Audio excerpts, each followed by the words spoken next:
Señora secretaria, No, señor presidente. vamos entonces a clausurar el periodo probatorio con la incorporación que me falta del pedido que hizo el señor fiscal y sin oposición de las partes. ¿Hace falta la lectura, doctor, o basta con la incorporación? Basta con la incorporación. Bien, dejamos constancia en el acta entonces que previo a clausurar el periodo probatorio incorporamos los dos elementos que manifestó el señor fiscal. No habiendo más documentos que las partes quieran incluir, última oportunidad, ya estamos. Bueno, damos por concluido el periodo probatorio. Lo invitamos a formular su alegato, señor fiscal, 5 minutos, 10 minutos, o le damos derecho. Por mi parte no hay problema, si usted lo dispone. Adelante, adelante. Entonces, adelante. Muchas gracias, señor presidente.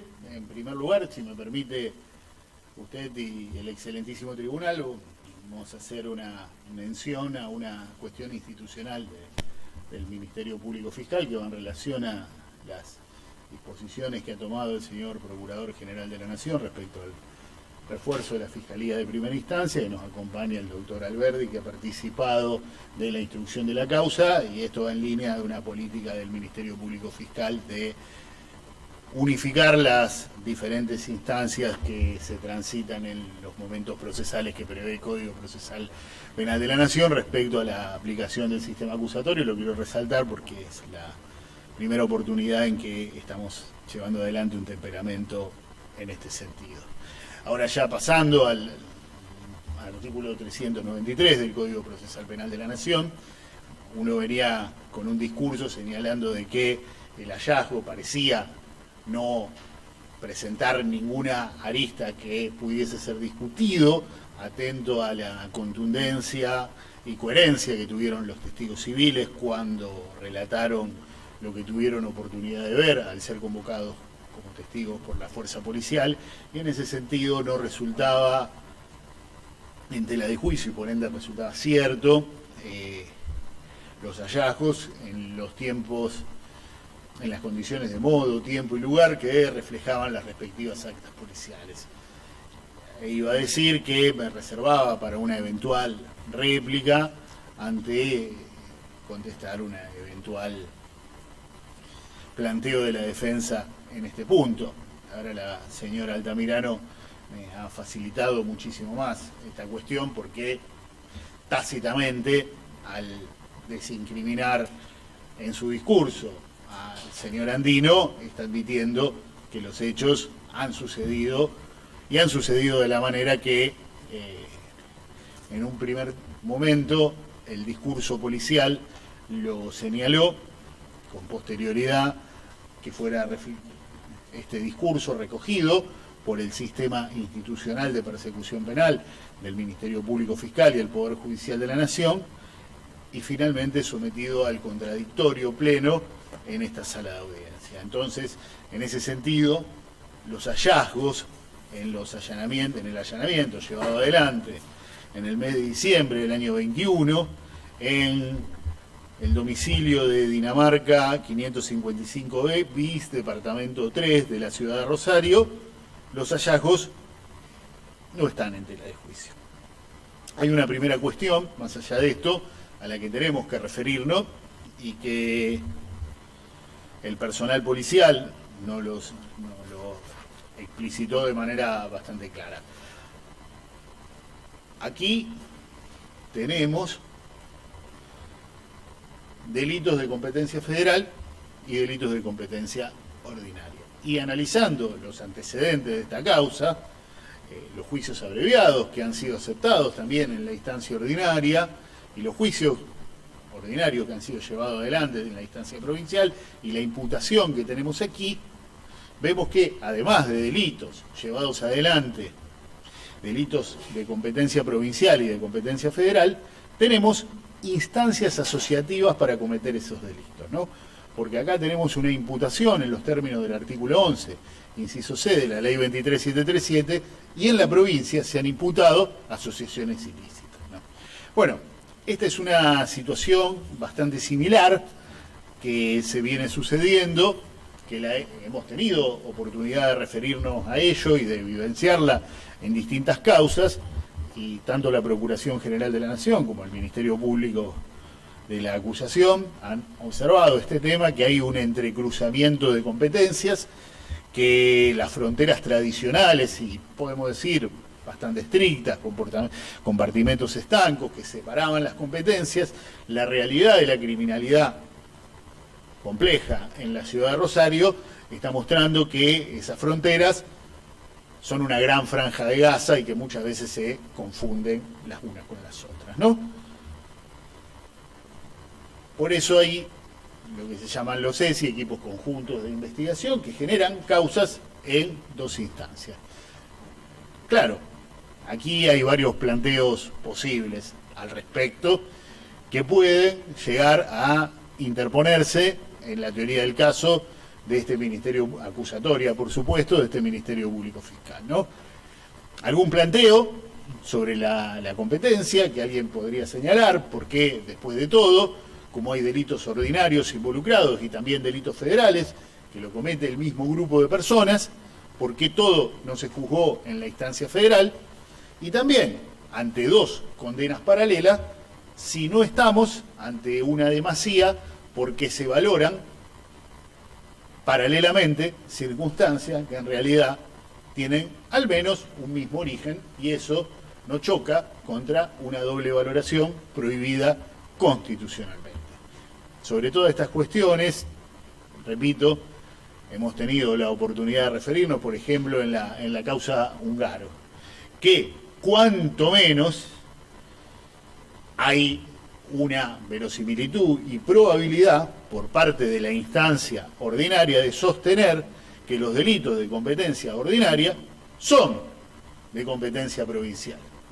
Por lo cual no hay ningún tipo de crítica que realizar respecto a la validez de aquellas condenas.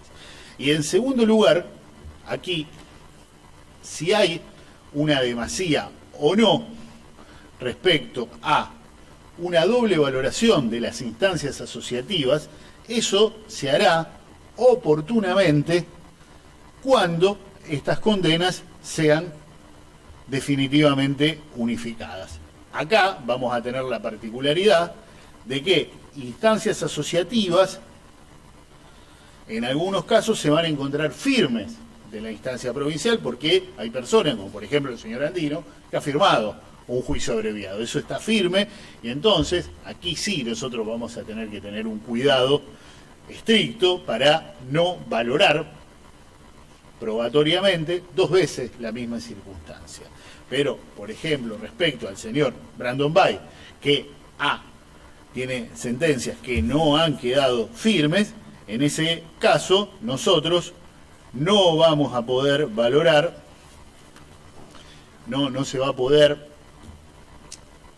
efectuar ningún tipo de crítica a lo que sea la sentencia respecto de la cual vamos a pedir pena. ¿Por qué? Porque no va a estar unificada la sentencia anterior, entonces nunca va a haber una sumatoria prohibida por la Constitución Nacional. Esto va a ser solamente respecto a aquellos acusados que tengan sentencia firme.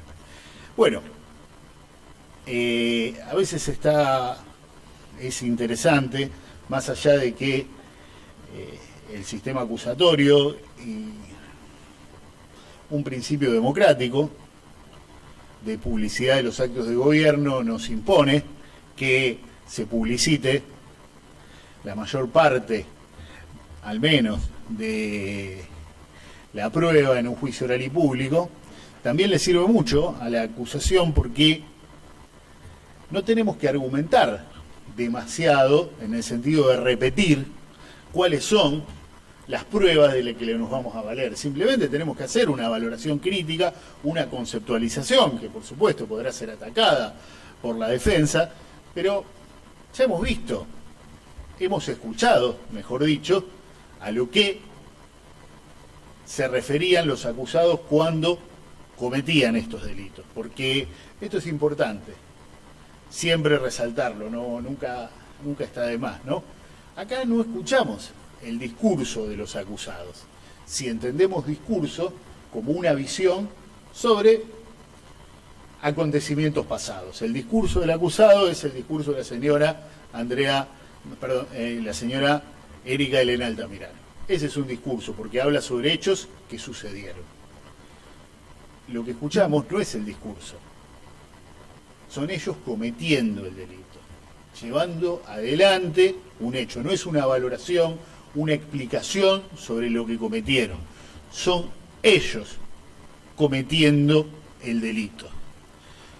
Entonces,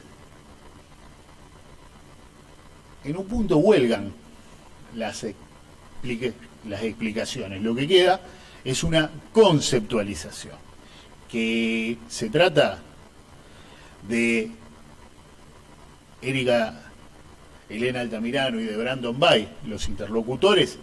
No teníamos ninguna duda antes del discurso de la señora Altamirano, ya porque hablaba una persona desde un instituto penitenciario, es de público notorio. El señor Brandon Bay, creo que la ciudad de Rosario conoce bastante que el señor Brandon Bay se encuentra detenido. En un momento también le dice mamá, y bueno, con la admisión de Erika Elena Altamirano queda absolutamente claro que se trata de ellos dos los interlocutores. Es la definición del libro del artículo 7 de la ley 23737. ¿Qué hace que una persona sea organizador? Más allá de todas las explicaciones técnicas, dogmáticas, si lo podemos asimilar a una figura, la figura es la del titiritero, que maneja los hilos y los demás llevan adelante lo que este titiritero dispone. Le cabe como anillo al dedo a quien está en un establecimiento penitenciario, porque le da la distancia, la ajenidad a la materialidad, al hecho de propia mano, pero la decisión sobre el qué, el cómo y el cuándo está sobre la persona que está en una atalaya manejando lo que está por debajo. Esta es la perfecta definición, lo hemos escuchado, cómo le va marcando los aspectos fundamentales que tiene que llevar adelante, la rendición de cuentas, cómo tiene que hacer las cosas, está clarísimo.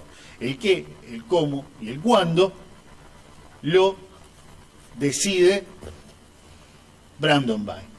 Y Erika Altamirano, claro, alguien me podría decir, bueno, entonces la actividad de Erika Elena Altamirano es una actividad que la podría realizar cualquiera, es una actividad que no tiene la espesura requerida típicamente por el artículo 45 del Código Penal, porque toda la decisión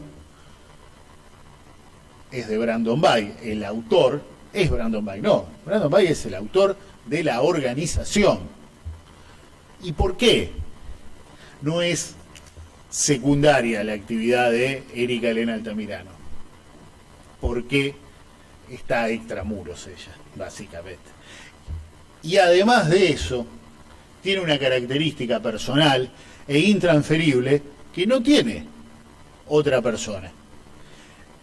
La relación de confianza entre Brandon Bay y Erika Altamirano no la podía tener otra persona, más que ella. Por eso, Erika Altamirano es autora de tráfico organizado. Después vamos a explicar por qué estamos frente a un tráfico organizado de material estupefaciente.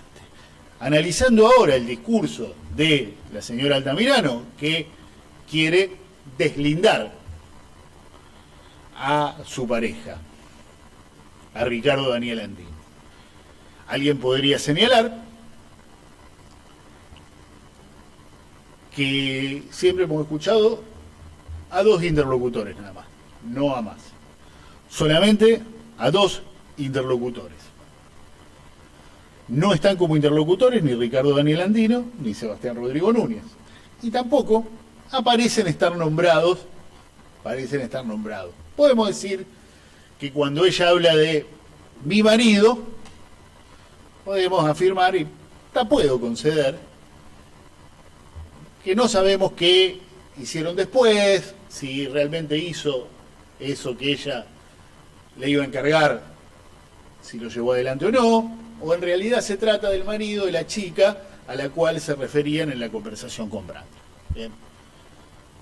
Aún eso podemos coincidir. Pero hay un detalle que no podemos obviar, y se refiere a el modo de presentación del material estupefaciente al momento del allanamiento, ¿no? Había material estupefaciente presentado de distintas maneras, material conlindante al estupefacientes en el marco de un tráfico de material estupefaciente, lo que podríamos decir el kit del quinto inciso C, el kit de la comercialización, ¿no? Distribuidos en distintos lugares de la casa, distribuidos apenas entran al comedor, podemos llamarlo, al ambiente que está apenas entra, y también dentro de el dormitorio matrimonial. Entonces, claramente, Ricardo Daniel Andino conocía lo que se estaba llevando adelante en ese domicilio de Pasaje Dinamarca. Y alguien también me podría decir, bueno, está bien, conocía. Sí, conocía. No tenía obligación de denunciar, más aún hasta en homenaje a, ¿cómo era que se decía? La estabilidad familiar y no sé cuántas cosas, no podría declarar. Pero claro, esto se contrapone con los actos propios de Ricardo Daniel Andino. O sea, y esto no lo digo yo, lo dijo Andino.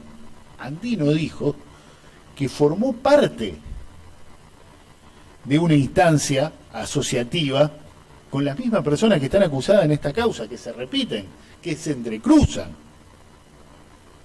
Entonces, señor presidente, señores jueces, claro, yo me asocio para cometer ciertos tipos de delitos y no otro tipo de delitos. ¿Es sostenible, se sostiene desde el punto de vista de la lógica y la experiencia común una afirmación de este carácter? ¿Cómo Ricardo Daniel Andino pudo asociarse para cometer delitos de competencia ordinaria y en cambio decir, tengo una absoluta ajenidad con el manejo del material estupefaciente que sucede en la mesa de luz al lado de la cual yo duermo? No tengo nada que ver con esto.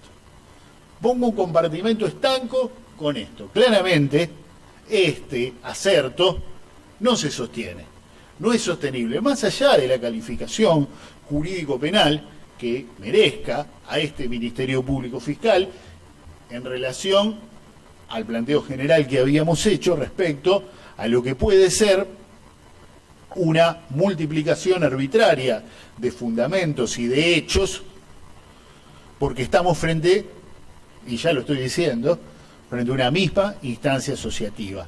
Y la multiplicación o la suma delictual que corresponde efectuarle a estos hechos es la aparición y la incorporación de un nuevo elemento que es la intervención en un delito de competencia federal, pero sobre una misma base, sobre una base que es común a la que se llevó adelante en los delitos de competencia ordinaria. Ahora, Sebastián Rodrigo Núñez. Cierto que Núñez no fue nombrado en las escuchas telefónicas, es más aún, en la investigación previa había otro Núñez, porque hay unas determinadas características físicas que se le atribuyen a ese Núñez, que Sebastián Rodrigo Núñez claramente no tiene, no es el Núñez que se menciona en la investigación. Y claro, entonces aquí lo que tenemos que controvertir ya no es tanto el grado de intervención, sino la banalidad o no del rol de Núñez en este caso. Claro, porque tranquilamente me podrían decir, el rol de Núñez es banal, porque, qué sé yo, estaba ahí. Es delito tener amigos conocidos que participan de una red de narcocriminalidad. O sea, ¿qué prueba tiene usted para afirmar que participa de una red de narcocriminalidad? Que su rol no fue banal en este caso. ¿Qué es lo que tenemos para decir, no? Bueno, uno podría decir, ya hemos expresado que el material estupefaciente no se encontraba solamente en el dormitorio, sino también se encontraba en el living. Pero válidamente podrían decirme, bueno, sí, fui a una casa en la que había material estupefaciente, incluso a la vista, me podrían decir, ¿sí? Bueno, fui a tomar mate, fui a tomar cerveza, fui a comer una picada, fui a mirar un partido, fui a jugar a la PlayStation, qué sé yo. Está. Bueno, demasiado problema tuvo Núñez ya teniendo que soportar todo el transcurso de esta causa por cometer esa ligereza, si ustedes quieren. Y bueno, pero acá tenemos que hablar de certeza, ¿no? ¿Y cómo me van a traer certeza, no? Bueno, a ver. Acá tenemos que a Núñez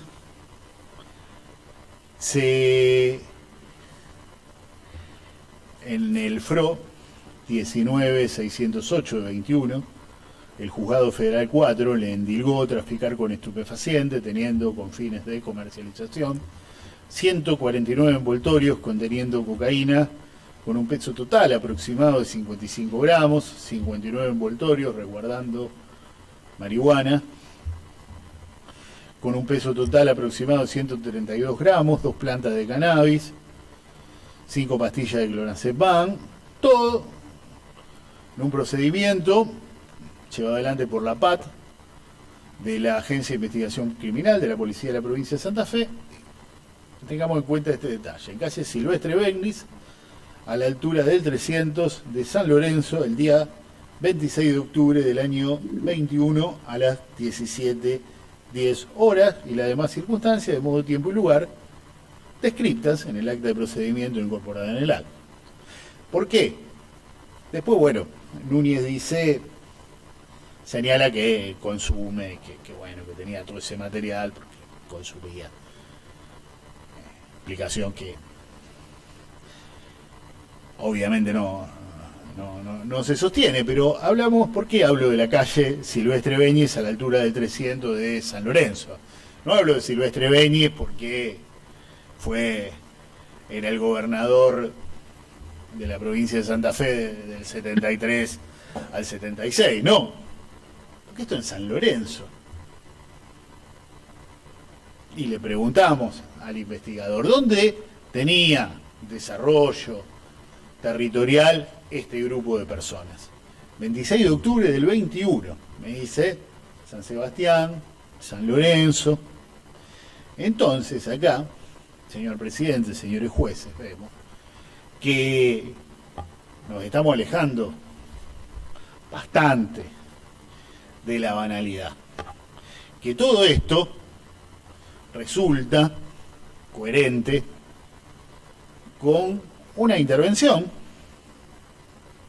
del señor Núñez en el grupo que dirigía el señor Brandon Bay desde su lugar de detención. Y si alguna duda nos queda, es que también tiene otra causa. No fue sometido a proceso en una, sino en dos causas más. Y en una hay elementos que permiten conectar a la banda dirigida por Brandon Bay. A ver, claro, si uno mira separadamente las causas, cuando, digamos, en el reinado del narcomenudeo, uno diría, bueno, sí, son todas causas separadas, que hay gente que vende en una esquina, gente que va con droga encima, y vaya uno a saber por qué. Digamos, lo que importa es que esto perjudica un territorio, ¿no? Pero claramente esto es cortar en ese lugar y no seguir para adelante. Y esto que estoy diciendo, alguien me podría señalar, diciendo, bueno, a ver, ¿usted me está trayendo prueba de otra causa? Sí, claro que estoy trayendo prueba de esta causa, de eso se trata.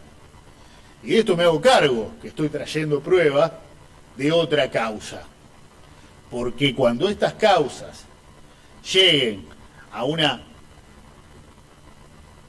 un momento procesal cercano a este, e incluso se supere el momento procesal cercano a este, van a tener que tener una consideración conjunta, porque ya fueron valoradas en esta causa.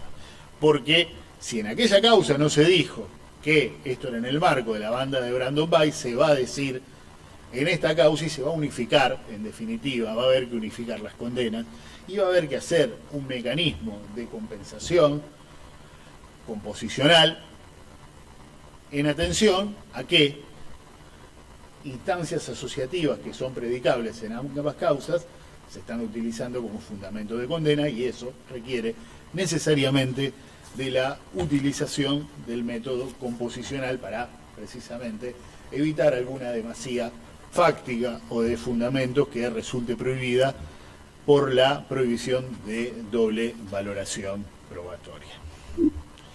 Bueno, para señalar de por qué estamos frente a un delito de base, que es tráfico de material estupefacientes, tenemos que fueron secuestrados 2 trozos compactos de marihuana, de más de 2 kilos, una bolsa de nylon de picadura de la sustancia mencionada, con un peso aproximado de más de 500 gramos, una planta de marihuana, 248 envoltorios de nylon con cocaína, con un peso total aproximado de 105 gramos, y 2 trozos compactos de cocaína con un peso total aproximado de más de 1 kilo de ese material estupefaciente, ¿no? Vemos que hay una absoluta coherencia con lo dicho cuando se hablaba de, mientras cometían el delito, de 2 tipos de material estupefaciente, de humo, de la blanca, aquí hay todo. Y también hay un material de corte contenido en una bolsa de nylon y en un recipiente plástico con una cantidad de peso que se dice y elementos de fraccionamiento tales como balanza de precisión, 106 blister, bandas elásticas, la bolsa de nylon con precintos y cuadernos con anotaciones varias. En el cuaderno de color rojo hay leyendas como la siguiente: pibe, 20 por 450 igual 9.000, 20 por 280 igual 560, después otras indicaciones como negro, 15 por 450, 6.750 y varias operaciones aritméticas similares a esta. En el cuaderno marca asamblea, también dice, por ejemplo, Bati, 45.000E, 7.500H, Loco, 32.500, 26.000, Yona, 65.000 y otras anotaciones.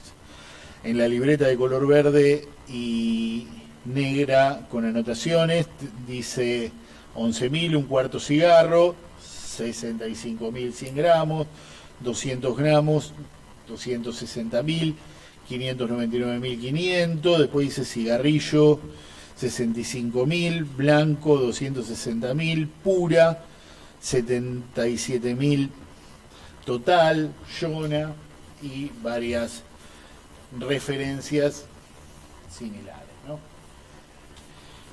Las escuchas telefónicas que hemos escuchado, bueno, hablaban de lo verde, de lo blanco, hay cosas para trabajar,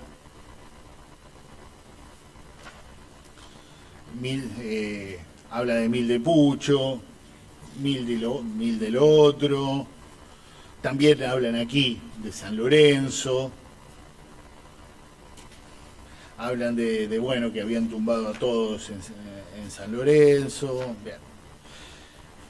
Queda claro, señor presidente, señores jueces, que aquí estamos frente a una actividad de tráfico de estupefaciente en la modalidad de tenencia con fines de comercialización y hemos visto que hay un organizador y 3 intervinientes en la inteligencia de que el tipo penal, previsto y penado, en el agravante del artículo 11, inciso C de la ley 23737, exige la presencia de 3 personas en cualquier grado de intervención.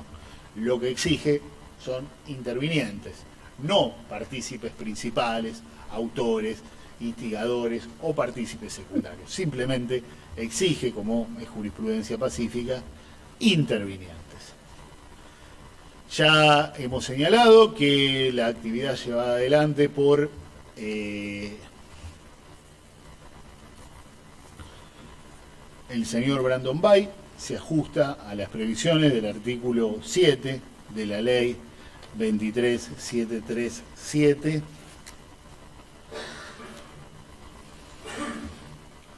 La actividad llevada adelante por la señora Erika Altamirano tiene un grado de intervención previsto en el artículo 45 del Código Penal.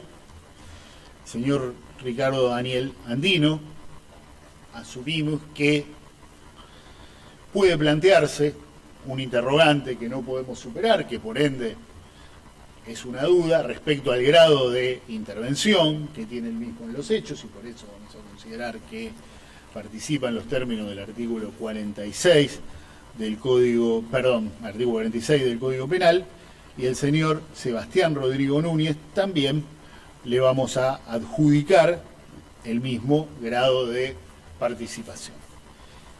Por esas razones, señor presidente, entiendo que queda absolutamente claro que la actividad que se ha llevado adelante ha sido probada en los términos que hemos manifestado, que es una actividad de tráfico de estupefaciente, concretamente, de tenencia de estupefaciente con fines de comercialización, que hay una colaboración penalmente relevante de los señores Ricardo Daniel Andino y del señor Núñez, que lo llevaba adelante de manera principal la señora Erika Elena Altamirano, que era la persona que estaba en el territorio implementando las órdenes de Brandon Bay desde su lugar de detención, y que el señor Brandon Bay era organizador. Y como no desconozco la jurisprudencia de alguna sala de casación, incluso en algunos precedentes que han involucrado a este tribunal, pero entiendo que no es una jurisprudencia consolidada, y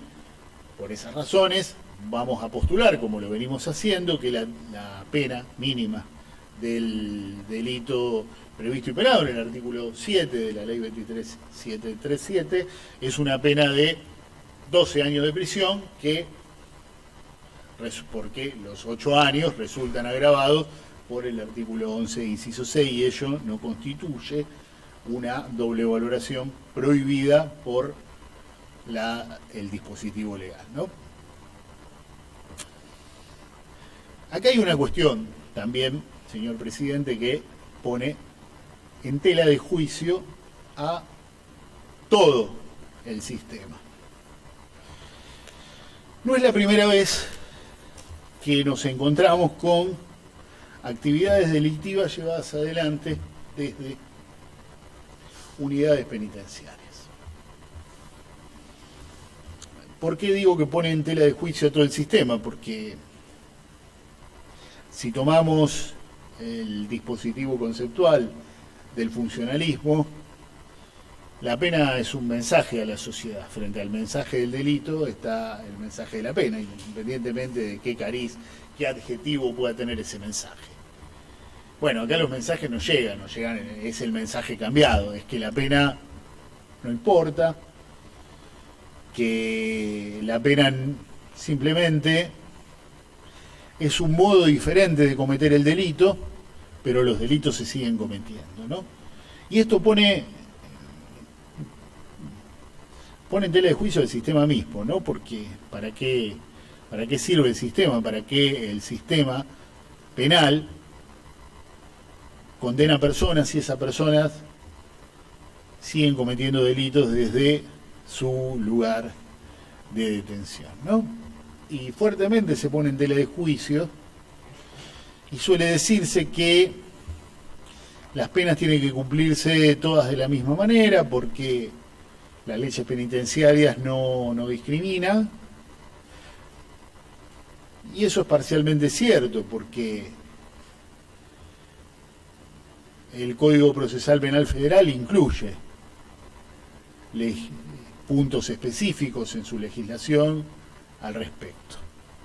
Por eso, como ya venimos en los expedientes de ejecución solicitando medidas de adecuación del cumplimiento de pena, en este caso la vamos a solicitar que sean parte integrante de la sentencia, del fallo de este tribunal, y para el caso de que el tribunal entendiera de que son planteos no para esta etapa, sino para la etapa de ejecución, que en esta etapa básicamente lo que se señala es la responsabilidad penal y la cantidad de años que corresponde atribuirle a una persona, que estos planteos se han tenido en cuenta para la etapa de ejecución. Porque, a ver, no solamente Brandon Bay cometía los delitos desde la cárcel con el teléfono que el Estado le da para comunicarse, para poder mantener relaciones con sus familiares, con su círculo afectivo. Pedía un teléfono celular para seguir cometiendo estos delitos. O sea, esto está absolutamente fuera de toda duda el desafío al sistema que implicaba estas actividades de Brandon Bay. Como ya hemos dicho, señor presidente, señores jueces, los hechos se encuentran probados en cuanto a su ocurrencia histórica y a su calificación legal. No se han esbozado porque no hay ninguna posible exclusión de la antijuridicidad, de la culpabilidad de alguno de los intervinientes o cualquier otra causa que obste la punibilidad de estos hechos. Por esa razón vamos a solicitar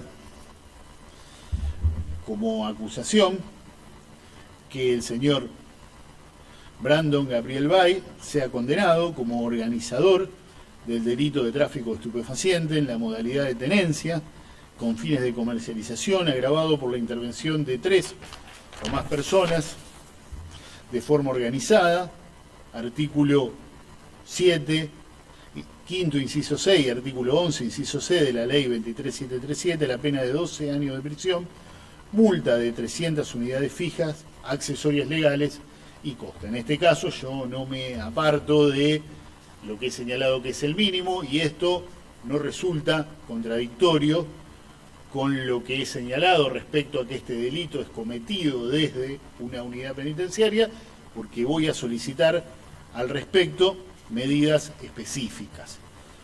Asimismo, en los informes consta que Brandon Gabriel Bay fue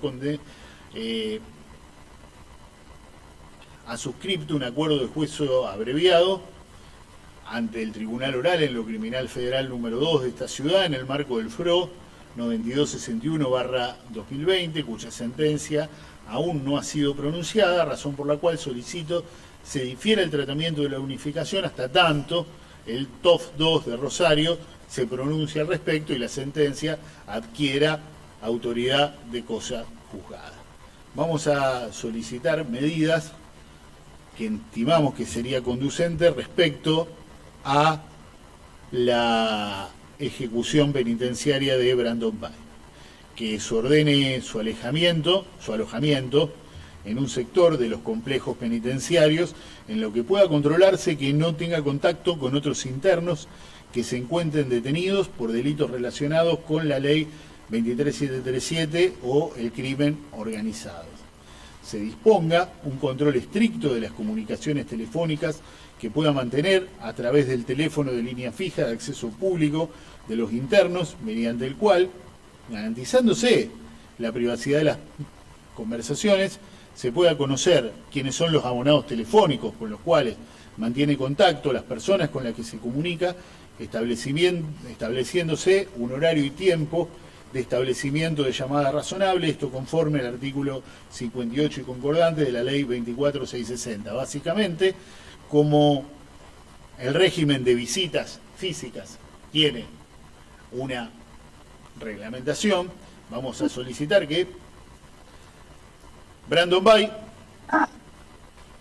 informe al servicio penitenciario cuáles son los números con los cuales va a hablar, que el servicio penitenciario previamente autorice a esos números con los cuales va a hablar, señalándose expresamente que tiene prohibición de hablar con las personas que se encuentran condenadas o investigadas por la ley 23737 y que después se le informe al tribunal cuáles son las personas con las que va a hablar.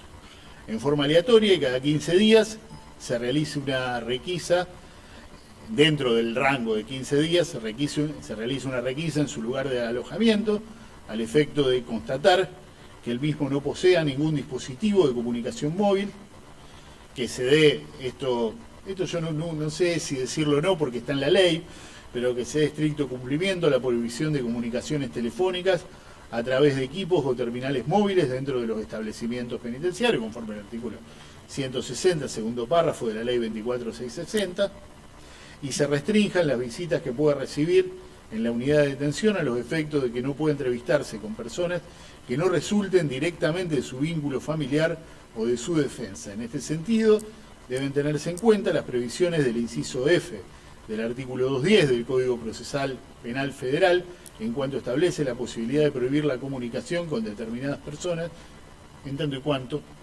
no afecte el derecho de defensa del imputado. Por eso, señor presidente, señalaba que es parcialmente cierto que las leyes argentinas no discriminan respecto a cómo debe llevarse adelante una ejecución penitenciaria. Sí, permiten establecer ejecuciones penitenciarias del modo diferente de acuerdo a la naturaleza del delito que estamos, en este caso, solicitando se determine que han sucedido con grado de certeza. Con respecto a la señora Erika Elena Altamirano, vamos a solicitar que la misma sea condenada como coautora del delito de tráfico de estupefacientes en la modalidad de tenencia con fines de comercialización, agravado por la intervención de 3 o más personas de forma organizada, artículo 5, inciso 6 y 11, inciso C de la ley 23737, a la pena de 8 años de prisión, el mínimo de la multa legal, accesorias legales y costas. Me aparto del mínimo por el modo particular en que fue llevado adelante las actividades que se le endilgan a la señora Altamirano, consistentes en una colaboración fundamental con una persona que se encuentra privada de su libertad y el movimiento de material estupefaciente y de dinero y la experticia con que la misma lo llevaba adelante, permiten una gravedad de la conducta achacada que nos permite apartarnos del mínimo. Teniendo en cuenta que la señora Altamirano cuenta con antecedentes condenatorios dentro del fuero federal en el marco del FRO 31011/2016, tramitado por ante este tribunal oral, donde fue condenada en fecha 10 de mayo del año 22, mediante sentencia 27 de ese mismo año, una pena unificada de 7 años y 6 meses de prisión, multa de 18.750 pesos, accesorios legales, costa de inhabilitación absoluta por igual tiempo de la condena, sentencia que fue confirmada por la Cámara Federal de Casación Penal, en su sala 1, en fecha 3 del 8 de 23. Y en lo que respecta al fuero provincial, suscribió un acuerdo de juicio abreviado en fecha 13 del 9 de 23, en el marco de los QUIC 2108 39 18 13/3 y 21 08 68 03 68/9, que dieron inicio a los presentes a la pena de 7 años y 4 meses de prisión. Por todo lo expuesto, voy a solicitar la unificación de condena que disponen los artículos 55 y 58 del Código Penal y vamos a solicitar que le sea impuesta la condena única y unificada de 17 años de prisión, el mínimo de la multa, accesorias legales y costas. Aplicamos el método composicional en relación al segundo de los hechos que tenemos aquí, porque hay instancias asociativas con delitos de competencia ordinaria y con delitos de competencia federal.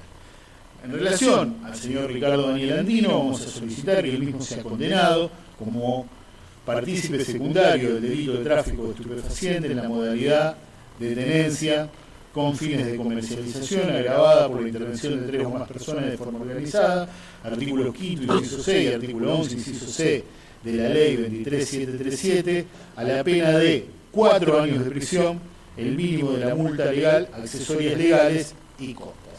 Asimismo, Andino registra antecedentes condenatorios en el marco del QUIG 21/08391813/3, una de las investigaciones que dio origen a los presentes, donde mediante un procedimiento abreviado, en fecha 5/7/23, fue condenado por el delito de asociación ilícita en calidad de miembro a la pena de 3 años de prisión de cumplimiento efectivo, pena unificada con la impuesta por anterioridad en el marco del QUIG, de otro QUIG, donde se le había imputado el delito de tenencia ilegítima de arma de fuego de guerra, y solicito se proceda a la unificación de penas que disponen los artículos 55 y 58 del Código Penal, y se le imponga la pena única y unificada, pena total de 5 años y 6 meses de prisión, el mínimo de la multa legal, accesorias legales y costas. Finalmente, con respecto al señor Sebastián Rodrigo Núñez, vamos a solicitar que se le condene como partícipe secundario del delito de tráfico de estupefacientes en la modalidad de tenencia con fines de comercialización agravado por la intervención de 3 o más personas de forma organizada. Artículo 5, inciso 6 y 11, inciso 6 de la ley 23737, a la pena de 4 años de prisión, el mínimo de la multa legal, accesorias legales y costas. Finalmente, vamos a solicitar el decomiso de la suma de dinero que fue secuestrada de 952.710 pesos. Es todo por parte de este Ministerio Público. Muchas gracias, señor presidente. Muchas gracias, señor fiscal.